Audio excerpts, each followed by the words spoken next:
जय जगन्नाथ दर्शक बंधु, आज विषय आम जानिबा देवर्षि नारदंकर पूर्व जन्मर कहानी। किपरि ईश्वरंक प्रति भक्ति करिबा द्वारा देवर्षि नारद मानव जन्मरु मुक्ति पाइले एवं ईश्वरंक परम भक्त हेबार सौभाग्य लाभ कले। तेबे चालंतु सुनिबा। थरे महर्षि वेदव्यास सकाळे उठी स्नान कले एवं सरस्वती नदी कूଳରେ अवस्थित तांको आश्रम रे बसिथिले।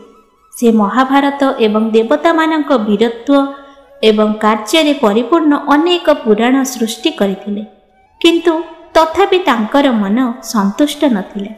सेही समय रे देवर्षि नारद सेही स्थान को आसिले। नारद जी को देखि वेदव्यास तांको स्वागत कले एवं तांको मन रे कोन थिला ताहा कहिले। वेदव्यास कहिले, देवर्षि मु महाभारत को इतिहास आकार रे रचना करिथिली, किंतु एहार सृष्टि परे मु जेउ संतोष आशा करिथिली ताहा पाइली नाही। तुमे मते कुह मु एबे कोन करिबी। वेदसार दर्शाई एही महान पुस्तक लेखिबा परे मध्य मु शांति पाउ नाही। वेदव्यासंक कथा सुनी नारद कहिले, तुमे एही महाभारत को वेदसार आकार रे बहुत विस्तारित भाव रे रचना करिछ, किंतु एथिरे तुमे भगवान श्रीकृष्णंक कार्य को विस्तारित भाव रे वर्णना करिनाह। तांको कर्मर प्रशंसारे ईश्वर अधिक प्रसन्न हुअन्ति। तुमे एपरि एक पुस्तक लेखिबा उचित जहा ईश्वरंक प्रति भक्ति वृद्धि करे। ईश्वरंको प्रसन्न करिबार अन्य कोनोसी उपाय नाही। मु आपनको मोर पूर्व जन्मर कहानी कहिबी, किपरि ईश्वरंक प्रति भक्ति द्वारा मु मानव जन्मरु मुक्ति पाइली एवं ईश्वरंक परम भक्त हेबार सौभाग्य पाइली। देवर्षि नारद तांकर पूर्व जन्मर कहानी कहिबा आरंभ कले। पूर्व कल्परे मु जणे दासीर पुओ थिली। मो माँ अन्य मानक घरे काम करी जीविका निर्वाह करुथिले। जेहेतु मोर बापा नथिले, तेणु मोते बड़ करिबा मो माँकर मुख्य काम थिला। थरे आम गाँ को साधु मानकर एक दल आसीथिले। मु सेही दल सहित रहिबाकु आरंभ कली एवं सेही साधु मानकर सेवा करिबा आरंभ कली। मु सारा दिन सेमानंक पाखरे बुली बुली जाउथिली। जेतेबेले साधु माने सेमानंकर खाद्य खाउथिले, मु सेमानंकर बळका खाद्य खाउथिली। सेही साधु मानंक सहित रही मु ईश्वरंक कहानी सुनिबारे सुजोग पाइली। साधु मानंकर सारा दिन ईश्वरंक दिव्य कहानी मान सुनिबारे बीती जाउथिला। ईश्वरंक भजन गाइबा, ध्यान करिबा एवं दिव्य कहानी विषय रे आलोचना करिबा एही साधु मानंकर काम थिला। मु मध्य सेही साधु मानक सहित रही ईश्वरंक दिव्य महात्मा शुणुथिली। मु मध्य भजन गाइबा आरंभ कली।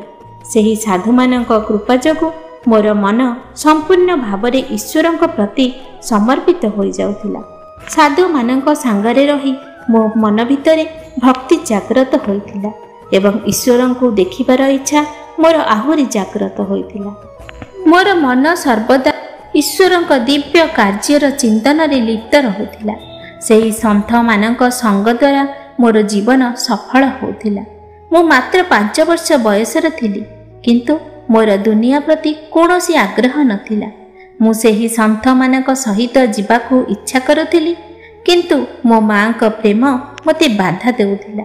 मो व्यतीत एही दुनिया रे तांकर आउ किए अछि जहा पाई से एते कठिन परिश्रम करुछथि। सेही संत माने मो गाँ रे किछि दिन रहिले एवं तापरे सेमाने चली गले। सेमानक संग द्वारा मु एही जीवन समुद्र रु मुक्ति पाइबार रास्ता पाइली। गोटे दिन मो माँ राति रे काम सारी घर को फेरुथिले। सेतेबेले एक साप मो माँ को कामुड़ी देइथिला एवं तांकर मृत्यु होइगला।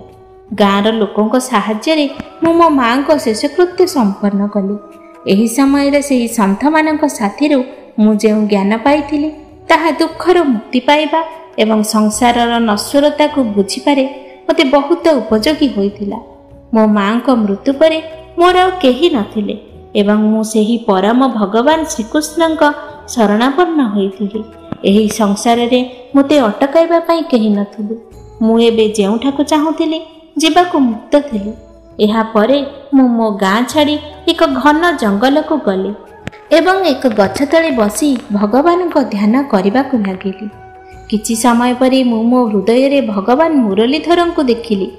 भगवान हाथ रे बंशी धरी हसुथांती। ଭଗବାନଙ୍କ ଏହି ଦିବ୍ୟ ଗୋପାଳ ରୂପ ଦେଖି ମୁଁ ବହୁତ ଖୁସି ହୋଇଥିଲି। କିନ୍ତୁ କିଛି ମୁହୂର୍ତ୍ତ ମଧ୍ୟରେ ଭଗବାନଙ୍କ ସେହି ଦିବ୍ୟ ପ୍ରତିମୂର୍ତ୍ତି ଅଦୃଶ୍ୟ ହୋଇଗଲା। ମୁଁ ପୁଣି ଧ୍ୟାନ କରି ସେହି ରୂପ ଦେଖିବାକୁ ଚେଷ୍ଟା କଲି, କିନ୍ତୁ ମୁଁ ସେହି ରୂପ ଦେଖିପାରିଲି ନାହିଁ।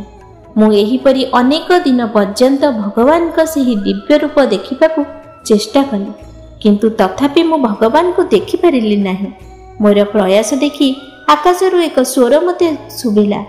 ସେ କହିଲା, ତୁମେ ଏହି ଜୀବନରେ ଭଗବାନଙ୍କ ସେହି ରୂପ ଦେଖିପାରିବ ନାହିଁ। ତୁମର କର୍ମ ସମାପ୍ତ ହେବା ପରେ ତୁମର ପରବର୍ତ୍ତୀ ଜୀବନରେ ତୁମେ ଭଗବାନଙ୍କ ସେହି ଦିବ୍ୟ ରୂପ ଦେଖିବାର ସୁଯୋଗ ପାଇବ।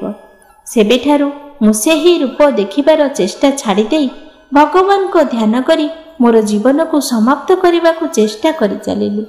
ଯେତେବେଳେ ମୋର ମୃତ୍ୟୁର ସମୟ ଆସିଲା, ମୁଁ ମୋ ଶରୀର ତ୍ୟାଗ କଲି ଏବଂ ମୋର ଆତ୍ମା ବ୍ରହ୍ମାଙ୍କ ଶରୀରରେ ମିଶିଗଲା। ପୂର୍ବ କଳ୍ପର ସମାପ୍ତି ପରେ ଯେତେବେଳେ ବ୍ରହ୍ମା ଏହି ସୃଷ୍ଟି ଆରମ୍ଭ କଲେ, ତାଙ୍କର ପ୍ରଜାପତିମାନେ ଯେପରିକି ମାରିଚି, ଦକ୍ଷ ଇତ୍ୟାଦି ଜନ୍ମ ହେଲେ, ମୁଁ ମଧ୍ୟ ବ୍ରହ୍ମାଙ୍କ ମାନସପୁତ୍ର ଭାବରେ ଆବିର୍ଭାବ ହେଲି। ବ୍ୟାସଜୀ, ଏହାପରେ ମୁଁ ସର୍ବଦା ଭଗବାନଙ୍କ ସ୍ତୁତି ଗାନ କରି ସାରା ବିଶ୍ୱରେ ବିଚରଣ କରେ। ସେଥିପାଇଁ ଏବେ ଆପଣ ଭଗବାନଙ୍କ ଲୀଳାଗୁଡ଼ିକୁ ବିସ୍ତାରିତ ଭାବରେ ବର୍ଣ୍ଣନା କରନ୍ତୁ ଏବଂ ଭାଗବତ ପୁରାଣ ରଚନା କରନ୍ତୁ। ଏହିପରି ଦେବର୍ଷି ନାରଦ ତାଙ୍କର ପୂର୍ବ ଜନ୍ମର କାହାଣୀ ବର୍ଣ୍ଣନା କରିବା ସମୟରେ ବେଦବ୍ୟାସଙ୍କୁ ଭାଗବତ ପୁରାଣ ରଚନା କରିବାକୁ ନିର୍ଦ୍ଦେଶ ଦେଲେ।